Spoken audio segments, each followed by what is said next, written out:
WBSSC 2017 যে প্রশ্ন সেখানে সাবজেক্ট ছিল জেনারেল নলেজ। প্রিভিয়াস ইয়ারের প্রশ্ন নিয়ে আমি আজকে আলোচনা করব। দেখুন প্রথমে দেখুন 1 নম্বর প্রশ্ন, নিম্নলিখিত কোনটি মানুষের ক্ষেত্রে প্রযোজ্য নয়? দেখুন মানুষই হবে অ্যাকচুয়ালি হেটেরোটপিক বা সর্বভুকও বলা হয়, পরভোজী বলা হয়, কিন্তু অ্যাকচুয়ালি নিচের কোনটি মানুষের ক্ষেত্রে প্রয়োজন হয় সেটা হবে স্বভোজী। ঠিক আছে। আচ্ছা, রাতকানা রোগ হয় যে ভিটামিন হবে সেটি হচ্ছে ভিটামিন এ, অর্থাৎ ভিটামিন এ। ভিটামিন এ কোন কোন জিনিসগুলো খেলে বডিতে ঠিকঠাক থাকে? গাজর, ডিম, দুধ, ইত্যাদি জিনিসগুলো খেলে বডিতে ভিটামিন এর ঘাটতি পূর্ণ হয়ে যায়। 3 নম্বর প্রশ্নটা দেখুন, আপনার ক্যারিজ হলে আপনি কার কাছে যাবেন? 3 নম্বর হবে ডেন্টিস্টের কাছে। যে আপনাদের দাঁতের সমস্যা সেটা হচ্ছে ডেন্টিস্টের কাছে যেতে হবে। এরপর দেখুন 4 নম্বরটা, ক্যাঙ্গারু কোন দেশের জাতীয় প্রতীক? এটা হচ্ছে অস্ট্রেলিয়া। আপনাদের এই জন্য বলে রাখি যে ক্যাঙ্গারু অস্ট্রেলিয়া জাতীয় প্রতীক হলেও এখানে বলে রাখি যে ক্যাঙ্গারু এবং এমু দুটোই কিন্তু অস্ট্রেলিয়া জাতীয় প্রতীক। এরা পিছনে হাঁটে না, তাই এদেরকে ফরওয়ার্ড নেশনের প্রতীক হিসেবে দেখা হয়।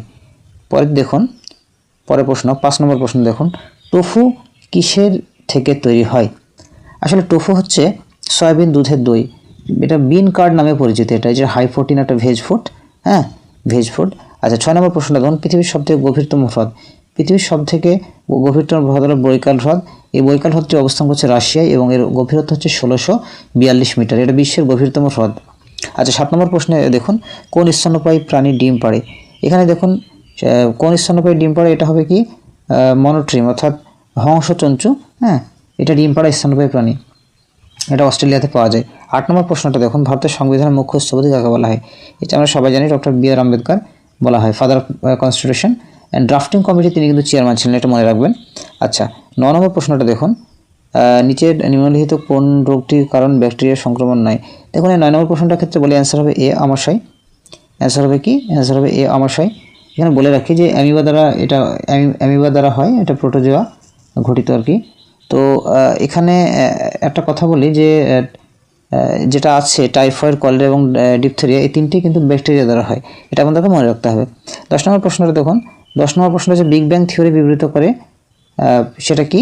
সেটা হচ্ছে যে ব্রহ্মাণ্ডের সৃষ্টি দিয়ে এটা নিয়ে ব্যাখ্যা করা হয়। আমাদের ব্রহ্মাণ্ডের সৃষ্টি প্রায় 13.8 বিলিয়ন বছর আগে হয়েছিল, আর মহাবিশ্ব ক্রমশ প্রসারিত হচ্ছে, এটা আমাদের মনে রাখতে হবে। 11 নম্বর প্রশ্নটা দেখুন, ভূমিকম্পের তীব্রতা মাপা হয় যে স্কেলটি যেটি দ্বারা, সেটা হচ্ছে সিসমোগ্রাফ। সিসমোগ্রাফ মনে রাখবেন যে ভূমিকম্পের যে স্কেল সেটা সাধারণত রিক্টার স্কেল দিয়ে মাপা হয়। এটা একটা লগারিদমিক স্কেল।